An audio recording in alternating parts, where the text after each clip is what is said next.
Hot News ukaba ariyo ukomeje kugenda utega amatwi, wowe icyo tugusaba ni ugukanda subscribe kugira ngo inkuru zacu zijye zikugeraho uko zihise zisohoka. Mu minsi yashize nibwo twagiye twumva ibintu byinshi byagiye bihihishwa, dore ko bamwe batabashije kugenda babyemera by'uko ibihangange bibiri, dore ko kimwe cyaba ari igihangange hano mu Rwanda kizwi cyane mu mafilimi, dore ko ari umusobanuzi wagiye wifatira imitima y'abantu benshi. Kuri uno munsi rero dosiye yiwe bikaba byamaze kumenyekana ko yaba yagejejwe mu bushinjacyaha, dore ko yaba akurikiweho impapuro mpimbano. Dosiye ya Junior Giti na Chris Easy bari bamaze igihe bakorwaho iperereza n'urwego rw'ubugenzacyaha RIB, bakaba yamaze kugezwa mu bugenzacyaha bwa RIB ku cyaha cyo gukoresha impapuro mpimbano yagejejwe mu bushinjacyaha, dore ko bano bagabo baje gutangazwa cyane cyane, dore ko uyu Chris Easy usanzwe umanajingwa na Junior Giti, dore ko we byaje guhihishwa mu minsi ishize, dore ko uyu mugabo byaje kujya hanze ko dosiye yiwe yaba yageze mu bugenzacyaha, ariko ko biza guhera mu iperereza. Umuvugizi wa RIB Dr Murangira Bitseri yemereye ikinyamakuru Igihe ko urwego rw'ubushinjacyaha RIB rwamaze kugeza dosiye y'aba bagabo bombi, uyu Junior Giti ari we yagize ati: Sengimana Rukundo Christian, Bugingo Boni na Dr Ngoboka Davis bakurikiranyweho icyaha cyo gukora no gukoresha inyandiko yo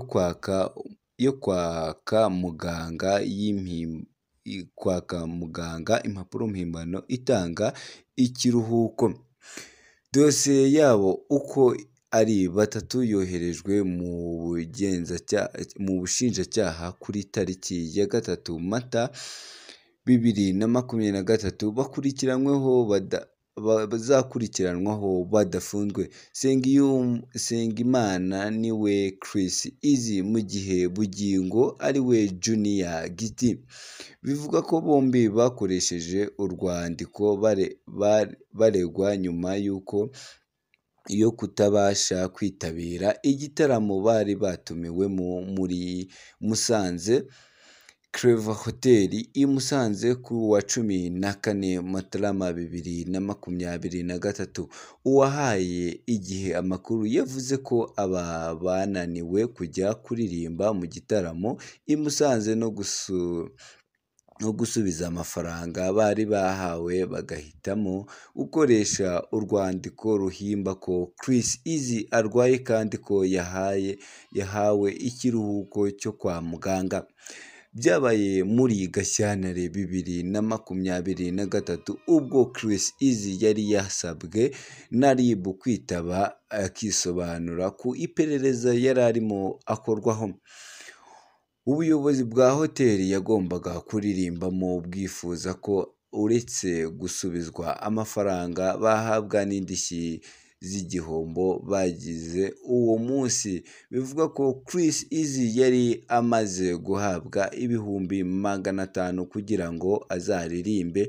Junior Giti yabwiye ikinyamakuru Igihe ko iby'igitaramo cy'Imusanze aregwamo babikemuye ndetse banasubije amafaranga bari barahawe n'abari babatumiye, ndetse ahamya ko bafite urwandiko rwa muganga ruha ikiruhuko uyu muhanzi Chris Easy. Bivugwa ko Junior Giti amaze kubona ko batakitabiriye igitaramo cy'i Musanze, yaje gushaka umuganga amuha urwandiko rugaragaza ko umuhanzi we arwaye ndetse akeneye ikiruhuko.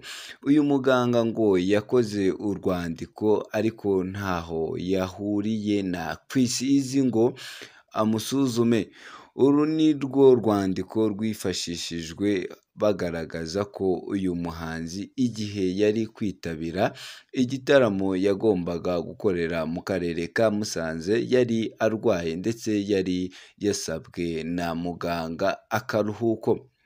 Urwego rw'igihugu rw'ubugenzacyaha RIB nyuma yo gucukumbura rwaje gusanga iyi nyandiko ari impimbano nk'uko amakuru ahari ahamya ko na muganga yaje kubyiyemerera ko yarubahaye agize ati atigeze ahura n'uyu murwayi ari we Chris Easy.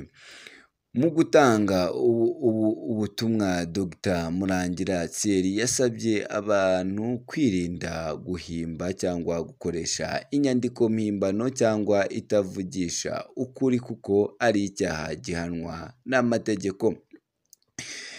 Yakomeje agira ati abantu ntibari bakwiriye kwikururira mu bibazo bidakenewe.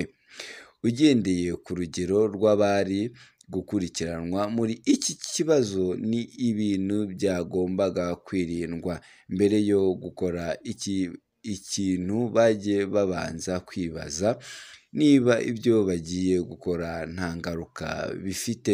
Abantu barasabwa kugira ubunyangamugayo no kuba abanyakuri, nibyo bifasha kwirinda ibyaha. Ikindi yakomojeho ni ukwibutsa umuntu wese ujya gukora icyaha ko atekereza ko RIB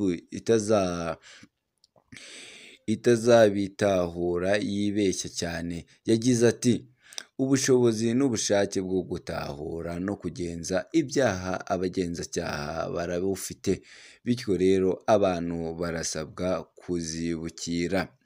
Ibyaha Junior Giti na Chris Easy bakurikiranyweho bihanwa n'ingingo ya 276 y'itegeko rigenga ibyaha n'ibihano muri rusange. Iyi ngingo iteganya ko baramutse babihamijwe n'urukiko bahanishwa igihano cy'igifungo kitari munsi y'imyaka 5 ariko kitarengeje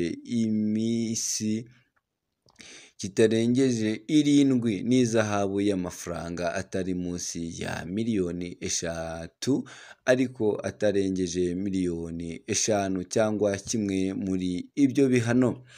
Twavuga ko aba bombi rero baba bari mu gihe cyo kugenzwaho ibyaha ariko nta wamenya, dore ko iyo umuntu dosiye yiwe yashyikirijwe mu bugenzacyaha aba agikorwaho iperereza.